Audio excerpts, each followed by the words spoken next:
¿Qué tal todos? Sean bienvenidos una vez más a su canal de Teología Bajo Juicio. Es un placer, un privilegio poder estar acá nuevamente y analizar juntos todo aquello que hemos heredado, todo aquello que hemos recibido como doctrina o sana doctrina. Y la intención de este canal, como lo he dicho en otras ocasiones, no es decir, oye, tu doctrina está mal. Oye, tienes que arrepentirte de lo que has creído. No, para nada. Simplemente el ejercicio es someter esta doctrina, someter este bagaje teológico que hemos recibido y sopesarlo a la luz de la Escritura. No me voy a cansar de decirlo. Es necesario que nosotros sopesemos lo que hemos creído y lo pongamos a la luz de la Escritura para ver si es sostenible, para ver si la Biblia realmente está enseñando dicha doctrina, ¿no? Así que es bueno siempre poner todo en un escrutinio, en una revisión, y no solo dar por sentado las cosas. No solamente decir, no, es que descansamos sobre hombros de gigantes. Está bien, pero acordémonos, recordemos más bien, recordemos que cuando se hace la reforma, ¿no? Sale ahí una frase que dice ad fontes, regresar a las raíces, o sea, ir a la escritura, ir de donde parte todo, de donde sale toda nuestra teología, donde debe partir toda nuestra teología. Entonces, nada más eso, hermanos, recordar que este canal está hecho para eso, para que podamos analizar las diferentes posturas. Miren, en su momento vamos a analizar lo que son las confesiones de fe, artículos de las confesiones de fe, qué ambigüedades hay dentro de los artículos de las confesiones de fe, qué contradicciones flagrantes encontramos en ellos, qué tan bíblicos son, qué podemos, o qué más bien, qué necesitamos desechar a la luz de la Escritura, porque hay muchas cosas que arrastramos y no tienen ningún sentido. Es más, mucha teología que nosotros hoy consumimos, lo único que hace es un perjuicio al cuerpo de Cristo. Aunque se dice que ha sido un desarrollo por tantos siglos y que es imposible que los anteriores a nosotros hayan estado equivocados en el desarrollo teológico, en el quehacer teológico. Hermanos, donde debemos de volver es a la Biblia. No importa que lo llamen biblicista, qué privilegio, ¿no? Qué privilegio que en lugar de que te llamen con algún tipo de ismo anclado en un hombre, en una persona, es mejor que te digan que eres un biblicista. Es mejor. Sopesa tu doctrina a la luz de la Escritura y deja que la Escritura hable con libertad. Si la Escritura dice algo claro, fácil de entender, fácil de digerir, como decía este Guillermo de Ockham, ¿no? O sea, hay que irnos por lo más plausible, lo más lógico, lo que está presente, lo que es fácil de lógicamente razonar y entender. No hay que ponernos a dar vueltas y vueltas y tratar la manera de hallarle cinco patas al gato, como dicen muchos. Bueno, creo que en muchos países latinoamericanos tienen ese dicho, ¿no? De tanto andar buscando ahí le encuentran cinco patas al gato. Así que, hermanos, yo creo que la teología debe partir de la Biblia, obviamente, creo que todos estamos de acuerdo con eso. Y si hay algo que va en contra directamente de la Escritura, hermanos, no está mal si lo revisamos, no está mal si lo sopesamos. Difícil es ser contumaz y agarrar no sé, miren, hoy todo lo hacemos a base de inferencias filosóficas, malabares teológicos para que las cosas encajen. No, es que vamos a hacer una morfosintaxis de este texto para encontrar la verdad, hermano. Los midrashim de los judíos del segundo templo eran así. Empezaban a tratar de encontrar cosas ocultas dentro de los pasajes que eran claros, advertencias al pueblo, a que se volvieran, que se arrepintieran, promesas para el pueblo si se arrepentían y volvían. Pero no, empiezan a hallar, a encontrar en la ley de Moisés, a encontrar en los escritos un sinfín de posibles interpretaciones. No, hermanos. La Biblia es clara, es sencilla. Sí hay una, ¿cómo se le llama esto? Hay una perspicuidad que permite que nosotros entendamos las cosas claras de la Biblia. Eso no quiere decir que no hay cosas difíciles. Claro que lo hay. Pero, hermanos, debemos de volver a la fuente, volver a la escritura y sopesar. No hacemos mal, hermanos. No hacemos mal si sopesamos lo que creemos a la luz de la escritura. Miren, cuando yo tuve la lucha de, de ver el calvinismo a la luz de la escritura, había muchos pasajes en Judas, una carta que uno dice, no, esta carta es 100% calvinista. Calvino hizo esta carta. Hermanos, cuando ya te metes a un estudio detallado, contemplando el contexto histórico, cultural, y de la época, ¿no? De cómo ellos escribían, el lenguaje que ellos usaban, las palabras que ellos de alguna manera tenían ya familiarizados, los documentos en los cuales ellos se apoyaban. Hermanos, uno se va dando cuenta que había de todo menos calvinismo en esa época. No existía tal cosa de un determinismo fatalista. No existía tal cosa como un decreto eterno desde antes de la fundación del mundo donde Dios escogía a unos para salvación y a otros para perdición. Miren, yo he visto muchos en las redes. Por ejemplo, el profesor Néstor Díaz, de su canal El Teólogo Responde. Hay un video que me llama la atención, me llama mucho la atención. Ese video dice algo así como, permíteme recordar porque no lo tenía ahorita en la mente. Bueno, él está hablando sobre qué es el calvinismo, ¿no? Voy a ver si lo busco aquí rápido. Sobre qué es el calvinismo y él empieza a dar prácticamente la definición del evangelio, atribuyéndosela al calvinismo. Prácticamente dice, ¿quién puede ser calvinista? ¿La gente se puede volver calvinista o Dios los hace calvinistas? Y en la conclusión, el hermano Néstor Díaz dice que Dios los hace calvinistas y da una definición de ese proceso prácticamente como aquel que se convierte al cristianismo, aquel que cae arrepentido y busca a Dios y ve su santidad. Hermanos, eso lo vemos, hermanos, eso lo ve todo aquel que es hijo de Dios. Todo aquel que ha nacido de nuevo ha visto la santidad, la gloria de Dios y se ha arrepentido. No es solamente el calvinismo. Y yo creo que ahí hay una falsa dicotomía, ¿no? O eres calvinista o lo demás, como dijo nuestro hermano ya Winston, como él ya lo dijo, o eres un pelagiano, un hereje. Pero todo va apuntando hacia allá. Todo apunta hacia que el calvinismo es el evangelio. Miren que se usa esta expresión mucho. Se usa mucho. El calvinismo es el evangelio. Y muchos la usan en detrimento del calvinismo.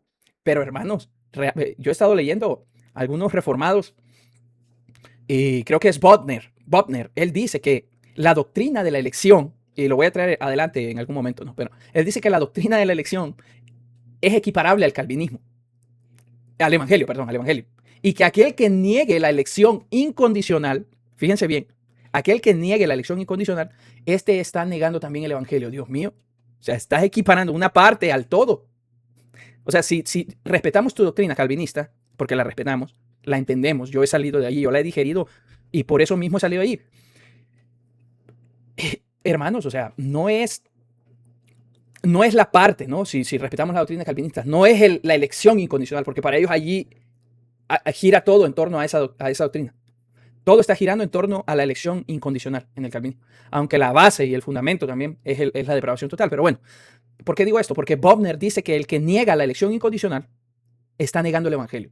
Nuestro hermano Néstor Díaz en su canal dice que aquel que es calvinista no se hace calvinista académicamente, por haberse leído a Pink, a Bodner, a Berkhoff, entre otros, ¿verdad? No, Dios lo convierte calvinista.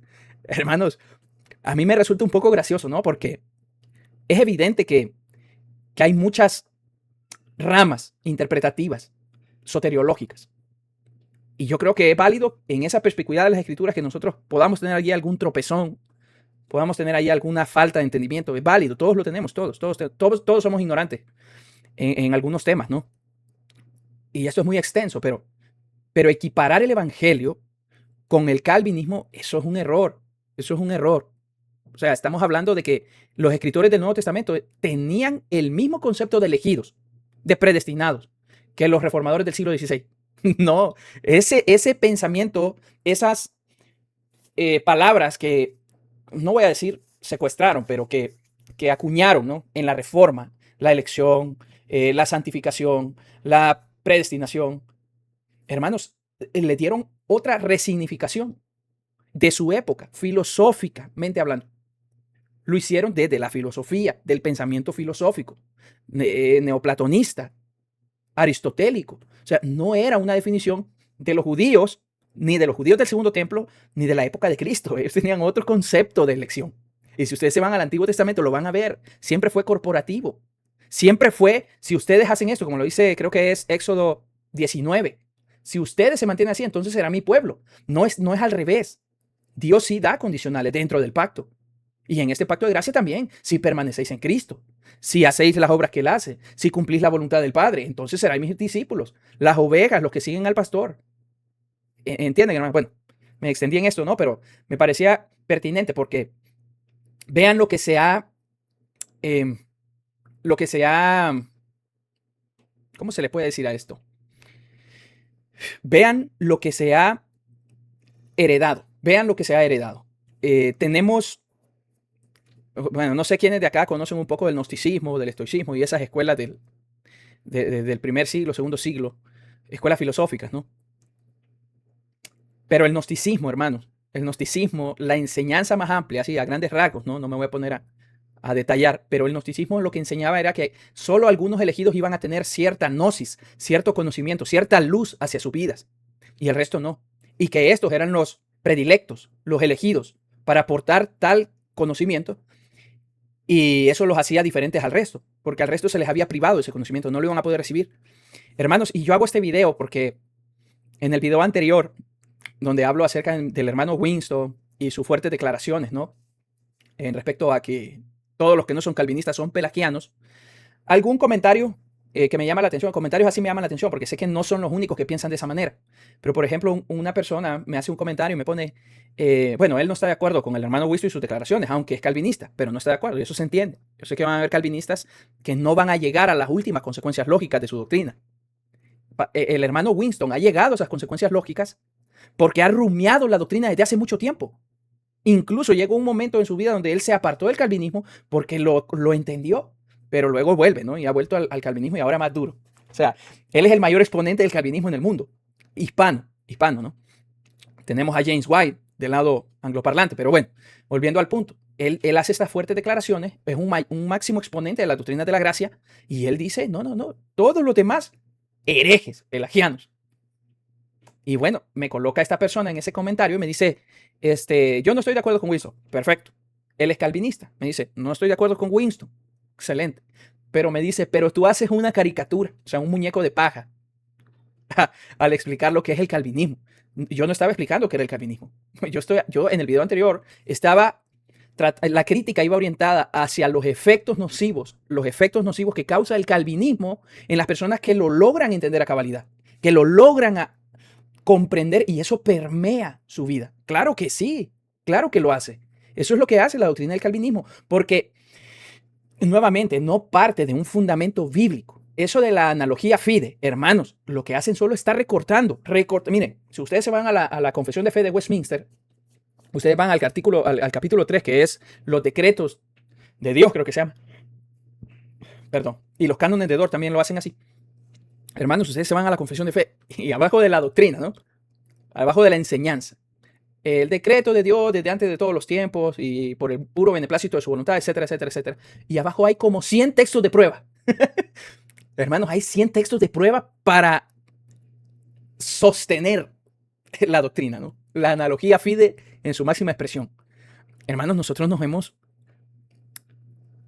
yo creo que esa metodología de agarrar un versículo por aquí, otro por allá, uno por aquí, otro por allá, y elaborar una doctrina, como lo es el decreto divino, de un solo pasaje, Romanos 8:29, hermanos, no sé, es complicado, ¿no? Pero es una herencia que tenemos, es el bagaje que venimos cargando. Entonces nosotros debemos de analizar eso, debemos de, aunque no queramos, sometámonos a hacer ese ejercicio de revisión. Veamos la escritura. No solo agarremos un fragmento de la Biblia, un versículo, Juan 6:44. No, aquí ya tengo yo la elección, la gracia irresistible. Juan 6:44 dice que nadie viene al Padre, nadie viene a mí si el Padre no lo trajere, lo arrastra, lo trae.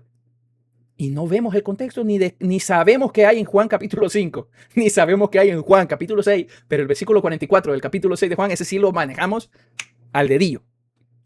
Así que, hermanos, eso lo hago. Miren que me llama la atención, ¿no? Porque el hermano me dice, en el comentario del video anterior, tú haces un muñeco de paja, tú haces una caricatura del calvinismo. Hermanos, yo de verdad que, y siguiendo la lógica del hermano Néstor Díaz, ¿no? Que él dice que Dios los hace calvinistas, o sea, estamos prácticamente resucitando la doctrina gnóstica, de que solo unos cuantos son iluminados y a solo esos cuantos Dios le va a dar un conocimiento infalible, un conocimiento perfecto de lo que es el evangelio. Hermanos, estamos, miren, por un lado estamos poniendo el calvinismo, equiparándolo totalmente, absolutizando el calvinismo como el evangelio, por un lado. Por el otro lado, estamos diciendo que ese conocimiento solo se le va a dar a algunos, porque los demás al parecer no lo entienden. Porque alguien que ha llevado 15 años siendo calvinista no entiende el calvinismo. O sea, yo me quedo asombrado, ¿no? Porque yo estoy consciente, miren que yo voy a soltar esto aquí y me van a disculpar, hermanos, si suena un poquito fuerte, pero yo creo que es así, lo he visto también, experiencialmente. Y ya voy a hablar de eso también al respecto, ¿no? Experiencialmente. Hay gente que se le habla de la doctrina de la gracia y no entienden qué son las doctrinas de la gracia, pero están en una iglesia calvinista. Y como el evangelio es fácil de entender y como el mandamiento de Cristo es fácil de entender, ahí andan los hermanitos orando, predicando, porque han sido cristianos, hijos de Dios antes de ser calvinistas. Pero allí tenemos ya a los eruditos, ¿no? A los académicos, a la gente que ha rumiado ya el calvinismo y llegan al entendimiento de que el calvinismo solo es para algunos cuantos, como dicen Néstor Díaz, a los que Dios convierte en calvinistas. Y me sienta mal estar hablando del video de Néstor Díaz sin poner aquí un fragmento de su video, pero lo pueden buscar, se lo voy a enseñar aquí rapidito, voy a ver si lo encuentro.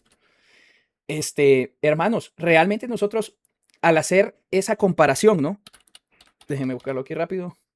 Al hacer esa comparación, en donde nosotros decimos que el evangelio es lo mismo que el calvinismo, hermanos, tenemos que tener un cuidado allí, un cuidado muy grande. No podemos decir una parte, es el todo. Si ustedes han leído, miren, este libro, que ya lo tenía yo aquí preparado también. Denme un segundito. Hay un libro, este es el video de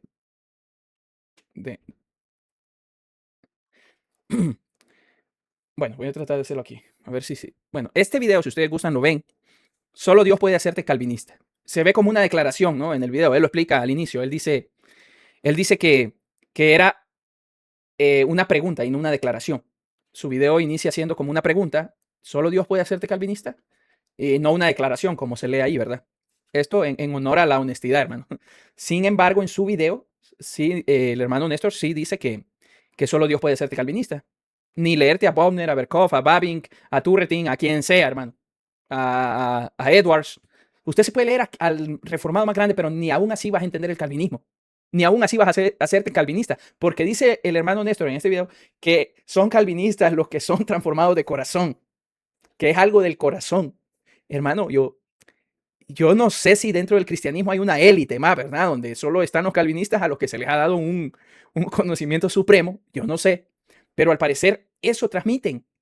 ¿Sí? Lo que están transmitiendo precisamente es eso. Bien, y aquí tenemos a nuestros hermanos, ustedes lo pueden leer, pero en el minuto, pónganlo de 1 hora en adelante, ustedes van a encontrar lo que yo les estoy diciendo. Prácticamente el calvinismo es el evangelio. Y aparte, solo Dios te puede hacer calvinista. O sea, estamos hablando de cosas, hermanos, que complejas, ¿no? Complejas porque estamos haciendo prácticamente de la doctrina calvinista el evangelio.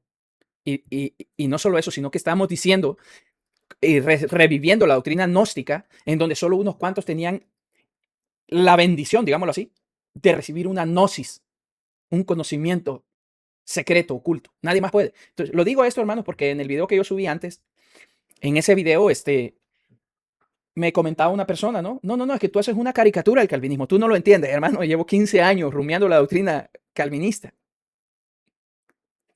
Bueno, tengo 33 años, me convertí a los 15, donde yo inicié. La iglesia era un híbrido, se podría decir, entre pentecostalismo y calvinismo. Sí, pentecostalismo. Bueno, más bien, reitero. Era un híbrido entre, y no me gusta usar esos términos, pero estoy hablando en sistemas teológicos, ¿no? Estoy hablando en ese, porque es raro ver una iglesia que era, ¿cómo se le llama esto? Dispensacionalista pretribulacional era, moderno, ¿sí? No era dispensacionalista histórico, no era dispensacionalismo histórico, era dispensacionalismo pretribulacional. Entonces, tenía eso y tenía las doctrinas reformadas, la elección incondicional, tenía las 5 solas. O sea, es raro ver eso, ¿no? Pero yo crecí en esa iglesia. Y desde un principio, pues uno está prácticamente inmerso, ¿no? En ese ambiente. Y mientras vas creciendo, vas estudiando y vas conociendo más las doctrinas y vas como dice un autor, Lawrence Banks, que si usted busca elección o predestinación en un diccionario teológico, usted va a encontrar la definición reformada de esas palabras. Y me pasó lo mismo, ¿no? Yo crecí leyendo y estando familiarizado con literatura reformada. Bueno, se lo digo, hermanos, porque tengo años ya. Tengo años ya y en los últimos años me volví todavía un poquito más. Claro, uno va desde la ignorancia, por decirlo así, ¿no? Uno va creciendo en ese entendimiento hasta llegar más a digerir aún mejor las doctrinas estas calvinistas, ¿no? Pero bueno, el punto de esto, hermanos, le está diciendo, es porque aquel que sale del calvinismo no sale porque es un ignorante del calvinismo, no sale porque no se le dio la gnosis del calvinismo y que solo unos cuantos la van a entender, hermanos. El que sale del calvinismo sale porque entiende la gravedad de las consecuencias lógicas de esa doctrina. Y más cuando ya te metes al decreto eterno. Miren que yo, en un principio yo ni sabía del supralapsarianismo ni estos terminologías que cada vez se van adhiriendo, ¿no? Miren que inmensa, ¿verdad? La terminología reformada es inmensa, increíblemente. O sea, se ha complicado todo, se ha acomplejado una doctrina sencilla como es el Evangelio y se le han puesto capas y capas y capas de teología sistemática y el que no entiende una teología sistemática, es que el que no entiende una teología sistemática no entiende el Evangelio. Vean, o sea, es como decir, no, es que el Señor Jesús habló en códigos y nosotros lo vemos acá eh, sistematizado todo, ¿no? Para que la gente lo entienda. Pero ustedes se leen la teología de Berkov, hermano, usted acérquense, ábranla y empiecen a leerla. Y ustedes hagan uso de su razón, hagan un análisis de lo que van leyendo. O sea, tal vez no, hagan un análisis de los apartados. Hagan un análisis de los apartados. Incluso en una parte, Berkov dice en su teología la importancia de la teología y la filosofía y el cuidado que debemos de tener para que la filosofía no se vaya encima de la teología. Y yo digo, pero ¿cómo haces eso si en toda tu teología es un tratado filosófico? O sea, son cositas, ¿no? Son cositas, pero a lo mejor hay que tener ahí un poquito más de, de cuidado al leer. Bueno, leamos mejor la Biblia. Leamos la Biblia. Mire, esta Biblia que yo tengo aquí, muy buena. Y se ha hecho mucho esta Biblia de trasfondo cultural. El trasfondo cultural. Bueno, yo siempre digo que es mejor enfocarnos en el contexto cultural, histórico, de los escritos bíblicos, político, religioso. O sea, eso te da una riqueza mucho más grande que hacer un análisis morfosintáctico y hacer un malabar allí exegético para que la Biblia no diga, o más bien para que la Biblia diga lo que no dice. Y para evitar que la Biblia diga lo que sí dice. Hermanos, es mejor llenarnos de libros lecturas que nos amplían el horizonte cultural, histórico, contextual de los escritores bíblicos, a estar haciendo un análisis, como bien decía nuestro hermano Winston en un video viejísimo, ¿no? Él dice, ¿cuál de los escritores de la Biblia hizo un análisis morfosintáctico del hebreo para llegar al entendimiento de lo que estaban diciendo los profetas? Nadie. Y ahora queremos hacer eso. Hermanos, nos estamos yendo por la tangente. Por eso es que mucha gente no vive el cristianismo, vive doctrinismo. No vive el cristianismo, están viviendo doctrinismo. Quien sepa esto es parte del cuerpo de Cristo. Ya no es más quien haga lo que el maestro hizo. Ya no es más quien imite al maestro, porque por su fruto les conoceréis. No, ahora es doctrinismo. Quien sepa griego en su máxima expresión, ese entiende la Biblia. Hermanos, ¿en qué hemos caído? ¿En qué hemos caído? O sea, quien entiende las doctrinas de la gracia, el calvinismo, ese tiene un conocimiento especial para él, como dice el hermano Néstor. Una gnosis. Cuando el evangelio es sencillo. Cuando el evangelio se ha dado por un motivo para que todo aquel que en él cree no se pierda, mas tenga vida eterna. Esta es la voluntad del Padre, que creáis en el Hijo de Dios. Hermanos, si nosotros fuéramos un poquito más desapegados a los dogmas que hoy nosotros tenemos, porque sí o sí estamos dogmatizados. O sea, el que se sale del dogma de la elección incondicional, como dice Bobner, ha negado el evangelio. Hermanos, no podemos. Miren este libro. Este libro se llama El hallazgo de la verdad, de Nancy Pearcey. Muy buen libro. Yo lo tengo en físico. Muy, muy buen libro. Muy buen libro. Me falta poquito para terminarlo de leer, ¿no? Pero muy poquito. Pero a grandes rasgos, ella habla de 5 puntos por los cuales nosotros tenemos que filtrar, ¿no? Filtrar, ¿cómo se le puede decir? Todas estas filosofías, cosmovisiones del mundo que van surgiendo. Y no es necesario conocer toda la filosofía, dice ella, ni las cosmovisiones para refutarlas. Lo que sí es necesario conocer son 5 principios. Y me gusta mucho, ¿no? El primer principio es identificar el ídolo. Primero veamos de dónde parte. Bueno, y habla del materialismo, habla de la cosmovisión que pone su centro, ¿no? Donde gira todo. Esa cosmovisión donde todo está girando en torno, parte de algo que ya existe en el universo. ¿Sí? Y ella dice, bueno, primero identifiquemos el ídolo. Porque toda cosmovisión no bíblica, lo que es lo que hace, sustituye a Dios por algo de la creación. Interesante. Pero vean, el segundo principio, ustedes pueden comprar el libro, léanlo, se los recomiendo, de verdad es muy bueno. El segundo principio es identificar, bueno, y si ya identificamos el ídolo, ahora identifiquemos el reduccionismo del ídolo. Y esto me gusta mucho a mí. Porque una cosmovisión trata de explicar lo que la realidad te dice. Una cosmovisión trata de explicar lo que experiencialmente, fenomenológicamente nosotros experimentamos, valga la redundancia. Y ella dice, Si el ídolo es una parte de la creación, como ya lo identificamos, por ende es demasiado pequeña para explicar la inmensidad y la complejidad de toda la realidad. Me gusta mucho, porque está haciendo un reduccionismo. Ese ídolo hace una reducción. Entonces, ¿qué parte de la experiencia humana está ignorando o está minimizando esta idea o esta cosmovisión? Y cuando nosotros vemos eso, hermanos, nosotros tenemos que partir de algo, de nuestra experiencia, de lo que vemos día a día, de la experiencia que nosotros vivimos día a día. De allí partimos también. O sea, la realidad es que usted toma decisiones todos los días. Usted no se va a poner a decir si hay un decreto eterno y que usted puede mover el decreto eterno por una decisión que vaya a tomar mañana. Eso es una fantasía.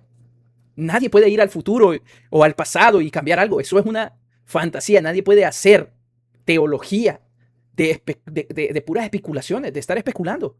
Entonces, Nancy Pearcey en su libro El hallazgo de la verdad nos llama a que analicemos la cosmovisión. Y si una cosmovisión, primero, es una parte de la creación y no el creador. Segundo, si esa cosmovisión, bueno, allí en el primer punto ya está reemplazando a Dios, ¿no? Está reemplazando a Dios por la cosmovisión o por esta filosofía.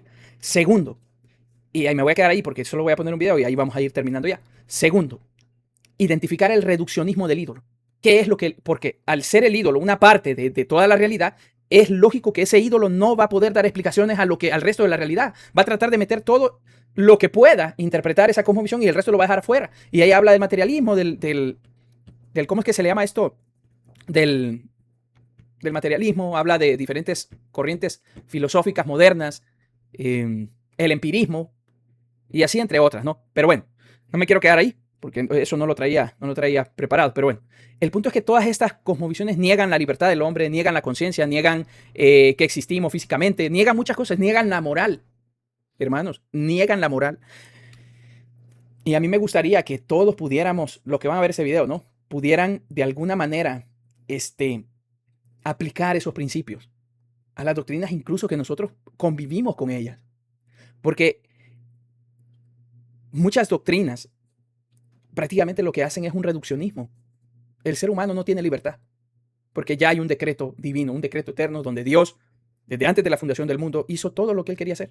Todo lo que Él quiso, lo hizo. Todo lo que Él ha querido. Hermanos, lo que usted ve que acontece a diario en el mundo es lo que Dios ha querido que acontezca. Y yo sé que a los calvinistas, a los hermanos calvinistas, no les gusta llegar a estas consecuencias lógicas. Y tratan la manera, hermanos, de obviar esta realidad, esta consecuencia lógica de su doctrina, poniendo otras terminologías y van construyendo una obra sin sentido, sin fin. Ponen el compatibilismo ahí a un lado, ponen en la Confesión de Westminster el decreto de Dios, el capítulo 3.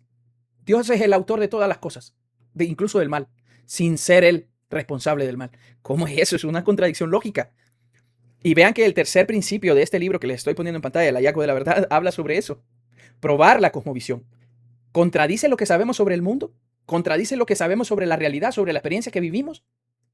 Si contradice, es que no da una explicación certera. Y la Biblia, hermanos, viéndola desde fuera de la doctrina del calvinismo, hermanos, es tan fluida.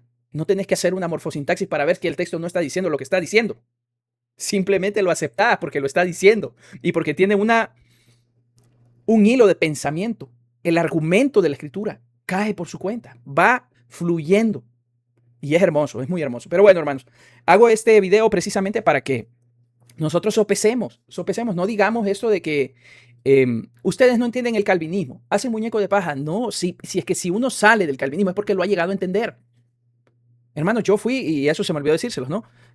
Cuando ya vine a aprender un poco más del calvinismo y tomar más conciencia, yo me tiré al sublapsarianismo, porque me parecía que el supralapsarianismo era algo que hacía Dios el autor del mal. Sin embargo, a nadie que es consistente con la doctrina calvinista, nadie va a decir, miren, lo dicen para suavizar la doctrina, pero en últimas instancias, por ejemplo, pasajes como al impío Dios lo creó para el día mal. Ah, ya ves, Dios creó al impío, lo hizo impío.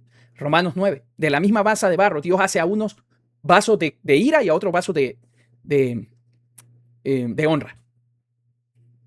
Dios los hace, ¿entienden? O sea, para la doctrina calvinista, el supralapsarianismo es más consistente porque vemos a Dios, si interpretamos desde esa manera y desde esa perspectiva reformada, Romanos 9, estamos viendo que Dios de la masa hace lo que Él quiere, incluso hace al impío para el día malo, ¿sí? Dios lo hace así, Dios lo hace ya condenado, impío, aunque quieran sacarle la vuelta, no se puede. Incluso cuando se toca el tema de Jacob y Esaú, a Jacob a mí y a Esaú aborrecí. ¿Y desde cuándo? Desde antes que nacieran, no habían hecho ni cosa buena ni mala.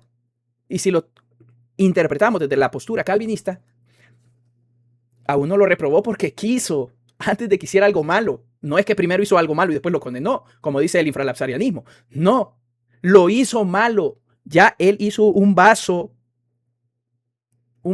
de ira, de la masa, porque quiso, porque es el beneplácito de su voluntad. Y al otro lo hizo santo, ¿no? Un vaso de honra. Así es la interpretación calvinista. Y los hace desde antes que nazcan. No habían hecho ni bien ni mal. Y hermanos, allí le pueden sacar la vuelta a eso y pueden decir, no, es que los vasos de ira se hicieron ellos mismos.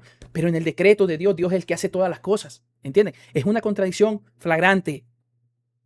Una contradicción que no podemos nosotros evitar. Por eso vemos hermanos viviendo sus vidas como les plazca la gana y no cuestionándose nada, no pidiendo perdón, no reconociendo sus faltas. ¿Por qué? Porque la doctrina les ha enseñado de que Dios los ha elegido y de que sus obras son trapos de inmundicia y que lo bueno que ellos hagan no es nada para Dios y que lo bueno es de Dios y lo malo es de ellos y ellos siguen haciendo lo mismo todos los días. ¿Por qué? Porque la doctrina nos ha infundido eso a nosotros. Lo hemos absorbido, interiorizado. Y yo ya soy un elegido, como decía antes. Pero bueno, hermanos, es una realidad, es una realidad. El que habla del calvinismo es porque lo conoce. No hablamos porque queremos hablar sin saber, sin conocer. Yo no estoy dando clases de calvinismo ni nada, pero voy a traer los 5 puntos del calvinismo y los vamos a ir inspeccionando uno tras otro. Y termino con este video del pastor Juan Manuel Vázquez. Me parece calidad de señor. Calvinista el hombre, pero hace una lectura precisa. Hace una lectura muy buena y yo quiero que lo escuchen, para que no digan que somos nosotros los pelagianos, ¿no? Los anticalvinistas, los que hacemos este tipo de lecturas. No, hermanos, esto no lo sacamos de debajo de la manga. Hermanos, yo me he congregado en iglesias calvinistas que efectivamente pasa lo que el pastor Juan Manuel Vaz va a decir acá. Lo va a decir. Escuchemos lo que dice. Porque no sé en la zona donde tú pastoreas, pero aquí en Europa, la gran mayoría de iglesias nuevas que abrazan las doctrinas de la gracia, la gente que las forma, en un 90% casi, son expentecostales. No son personas alcanzadas en el evangelismo, todos. Hay personas que van llegando, se convierten, se bautizan, pero la gran mayoría vienen de otras iglesias. Todo, vi un vídeo, empecé a escuchar y salí de mi iglesia y vengo aquí porque creo que es bíblico. El 90% de las iglesias padece de eso. Y es una realidad, hermanos. O sea, la gente sale del pentecostalismo y va a congregarse en una iglesia de sana doctrina precisamente porque se vende esa idea en las redes. Porque se hace ver que la sana doctrina es academia, es ortodoxia, y el pentecostalismo es, como dice un youtuber también por acá, ¿no? Que los pentecostalistas pop, ellos no saben nada, son hermanos. Nuevamente, las doctrinas calvinistas hacen que nosotros emitamos un juicio bárbaro, un juicio que solamente le corresponde a Dios emitir en su momento delante del trono, en el día del juicio final. Hermanos, ¿entienden? Pero lo que dice el pastor Juan Manuel Vaz aquí, toda la razón. La mayoría de iglesias nuevas que son calvinistas solo atraen a personas, porque no hay un acto de evangelización, solo atraen a personas que han sido pentecostales y que han sido, por decirlo así, le llama la atención la doctrina reformada. De repente ven un pastor, predicador en las redes, Sogel Michelén, Miguel Núñez, Paul Washer, y dicen, wow, ¿sí? Entonces, lo que dice el pastor Juan Manuel Vaz es cierto, se llenan de personas que han sido pentecostales. Vienen de un ambiente donde hay pues mucha oración. Y vean esto, hermanos, porque esto es lo interesante, esta lectura que está haciendo el pastor Juan Manuel Vaz ahorita. ¿De dónde vienen estos pentecostales? Escuchemos bien. Ayuno, fervor. Vienen de un ambiente donde hay pues mucha oración, ayuno, fervor, manos levantadas, y llegan a un lugar donde me da la sensación que algunos tienen miedo de que se descontrolen, como miedo a que se vuelvan emocionales al extremo, y llegan a ir como privándose ciertas cosas, y hay una inexpresión en el culto que dices tú, ¿qué está pasando? La vida de oración en muchas de estas iglesias calvinistas está desapareciendo. Los cultos de oración van 4 y algunas ni tienen reuniones de oración. El ayuno es una palabra que no se pronuncia, y como diga vigilia, ya creen que eres pentecostal y te has infiltrado. Entonces tú ves esto, pero eso sí, seminarios, teología, máster, doctorado, libros de autores puritanos, citamos a Edwards, citamos a todos ellos, pero luego lo otro que está en la Biblia. Es que el problema es que está en la Biblia. Lo otro no es pentecostal, es cristianismo. Excelente, ¿no? La lectura que hace el pastor Juan Manuel Vaz, buenísima. Miren, yo conocí, ¿no? Muy de cerca un pastor que fue a plantar y la zona era difícil, lo reconozco, pero no había evangelismo. Se esperaba nada más que los elegidos llegaran de alguna otra manera. Me da un poco de gracia, pero es lo que pasa. O sea, vas a plantar a un lugar, a un X lugar, y si la zona es difícil, es dura, entonces lo que tú tienes que hacer es trabajar duro, evangelizando. Pero hermanos, no se hizo nunca la obra de evangelización. Probablemente la iglesia, probablemente la plantación cierre. Pero es ese efecto nocivo que causa la doctrina de la elección, que solo van a llegar y solo van a escuchar el evangelio a los que Dios llame irresistiblemente y van a llegar. Y claro, nosotros la salvamos. No era el plan de Dios. No, Dios no llamó a nadie allí. No, si se llena es porque Dios llama a la gente, si no es porque Dios no quería llamar a nadie. Hermanos, la experiencia nos dice que la realidad es totalmente distinta. Tomamos decisiones, trabajamos para la viña del Señor. Debemos de trabajar fuerte, debemos de hacer la obra, salir y evangelizar, salir y predicar, ganar a los perdidos, pero los estamos dejando de lado. Y lo que dice el pastor Juan Manuel Vaz, gente que pasa del pentecostalismo, y hermanos, yo he sido espectador, yo he sido el que ha presenciado este tipo de comportamientos. Hermanos que vienen del pentecostalismo, se van a una iglesia calvinista y la hermana empieza a orar, a alabar al Señor y se le pide que se silencie porque hace mucho ruido, porque ora mucho. Hermanos, ¿qué estamos haciendo como pastores, como líderes de iglesia? ¿A qué nos estamos dedicando? Lo que dice Juan Manuel Vaz. La gente tiene miedo de descontrolarse, de orar, de clamar, de gemir delante de Dios, de postrarse, de levantar manos santas. ¿Y qué dice el pastor? El problema no es que eso sea malo, el problema es que eso está en la Biblia.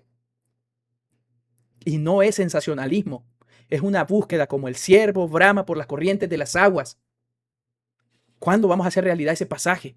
Hermanos, estamos sumergidos muchos de nosotros por el posmodernismo, por este tipo de doctrinas que insensibilizan nuestro corazón delante de Dios, porque cuidado, ¿no? La mucha letra, el desorden que se genera al alabar, al orar, al buscar a Dios. Es un desorden, eso no hay conocimiento ahí. Hermanos, estamos pateando al otro lado, ¿sí? Tenemos que buscar la manera, genuinamente, de cambiar eso en nuestras comunidades. Si la hermana quiere adorar a Dios, noche de vigilia, no hay. Oración, una vez cada 3 meses, no hay. No hay día de oración.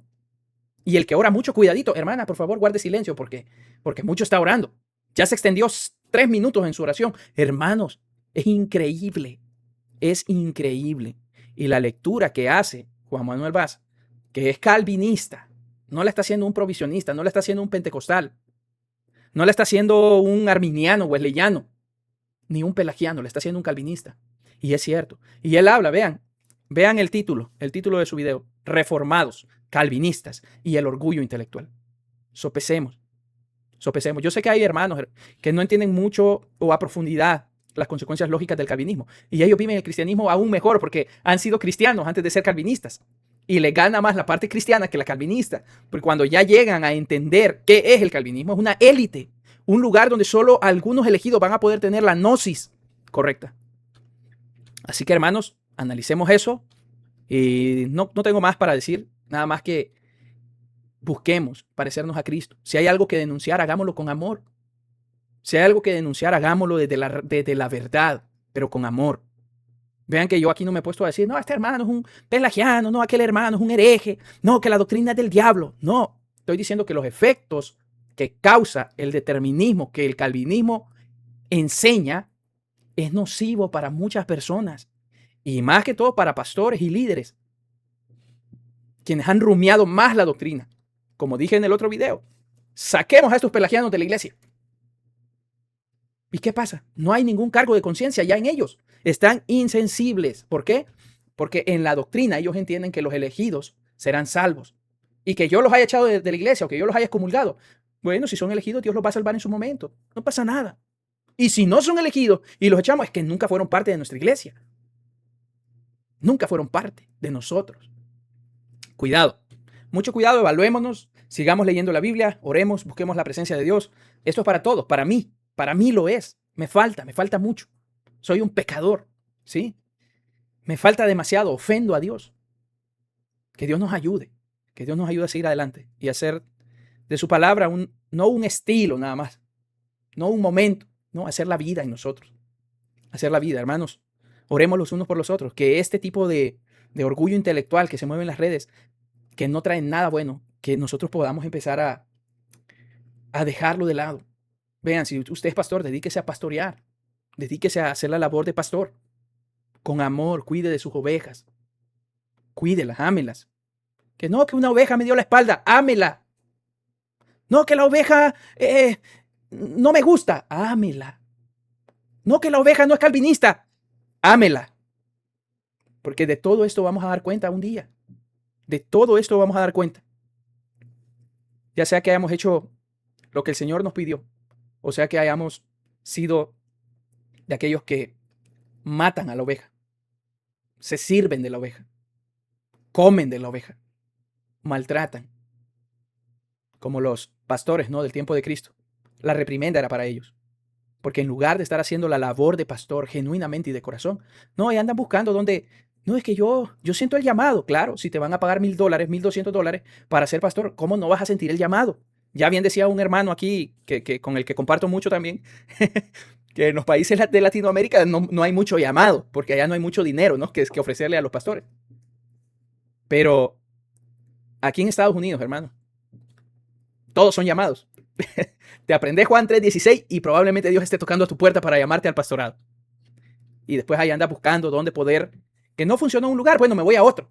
Y me gano a la gente para poder ser pastor de esa gente. Hermano, cuidado, cuidado. Estamos en un lugar donde todo se da, donde todo me es lícito, pero no todo me conviene. ¿Sí? Amémonos de corazón. Amémonos, cuidémonos, oremos los unos por los otros. Vivamos realmente el cristianismo. Así que, hermanos, eso es todo. Me despido. Que el Señor les bendiga. No doctrinismo, sino cristianismo. Cristianismo. Una vida consagrada. Una vida que dé frutos dignos de arrepentimiento. Una vida de obediencia. Una vida de obras. Ya me van a hacer un videito ahí. No, que para ganarte la salvación, obras para... Hermanos, el que está en mí lleva mucho fruto. Permaneced de mí. Si no, serán arrancados. Hermanos, atendamos a las indicaciones. Sin más que decirles, Dios les bendiga, hermanos. Ha sido un gusto estar con ustedes. Primeramente, Dios traiga una serie de la historia de la iglesia, que eso es algo que me llama la atención. Y vamos a iniciar desde los primeros siglos, padres de la iglesia, y vamos a ir para adelante aprendiendo cómo la iglesia se desarrolló, qué doctrinas fueron desarrollándose en el transcurso, cuáles tienen su fundamento en la Biblia y cuáles tienen su fundamento en la filosofía. Así que el Señor les bendiga, amados hermanos, y que estén bien. Un saludo a todos. Bendiciones.